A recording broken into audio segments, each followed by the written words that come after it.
Joe McCarthy at JMcCarthy86 on X.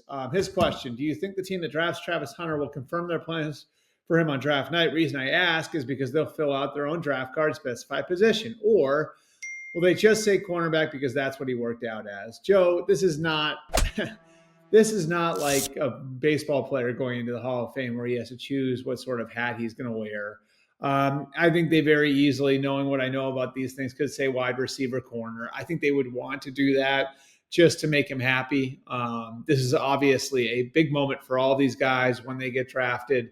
So you want to make him feel good about coming to your team. So whatever he wants is something that you would want to put there on the card because he won't be the first overall pick in all likelihood. It'd be hard for a team to come in and say, yes, absolutely, we're taking you. Those draft day promises don't happen as much as people like to believe, especially when you're talking about guys at the very top of the draft where there's some moving parts with trades and everything else. But I can't wait to see him play, and that's the big thing. This is something we dove into and have dove into over the last couple of months. Really went into it again in my takeaways on Monday. And, I think where he ends up, how he's used, could wind up, riding on the needs of the team.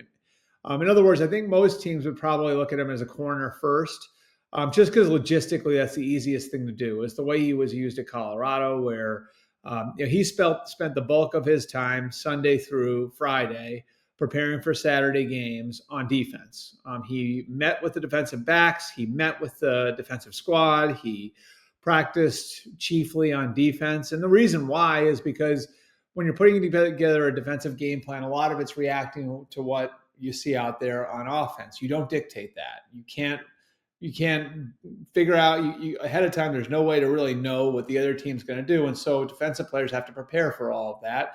And so that's where Travis Hunter spent most of his practice time. Offensively, they did get him work.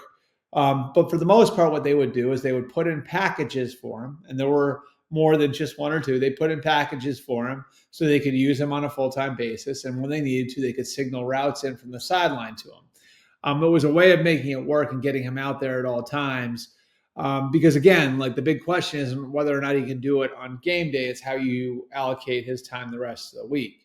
And I think, again, most teams would probably view it that way. It's like if we eventually want to play him both ways, then we are going to start with him on defense. That might be where his higher ceiling is anyway. And then work with him in packages on offense and build out from there.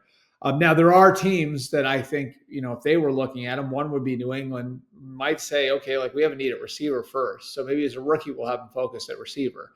And that gets a little more complicated as far as how you would incorporate him into the defense. But, if you're in New England, you look at it, you say, we got Christian Gonzalez and Carlton Davis now at corner. We have some depth at that position. So we can maybe find a way to use him in spots on defense, but we've got a huge need over here on offense, even after signing Stephon Diggs.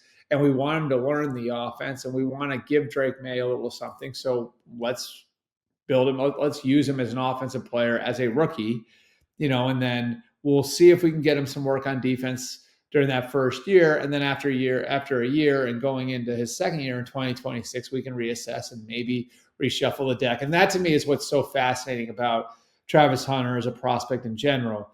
With most prospects, he is one thing. You see him one way, and this is what he's going to be, and that's sort of that.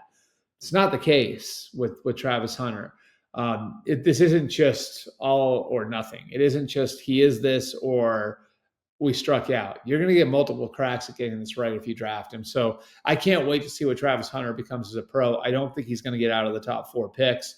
And again, because there are so many different ways you can use him, there are different blueprints that teams can employ with him as a rookie. Again, the conventional wisdom would say start him at corner and then kind of work him in offensively. But if you've got a need, like New England has a stronger need on offense than they have on defense, you might go the other way, which doesn't mean you can't reverse that a year or two down the line.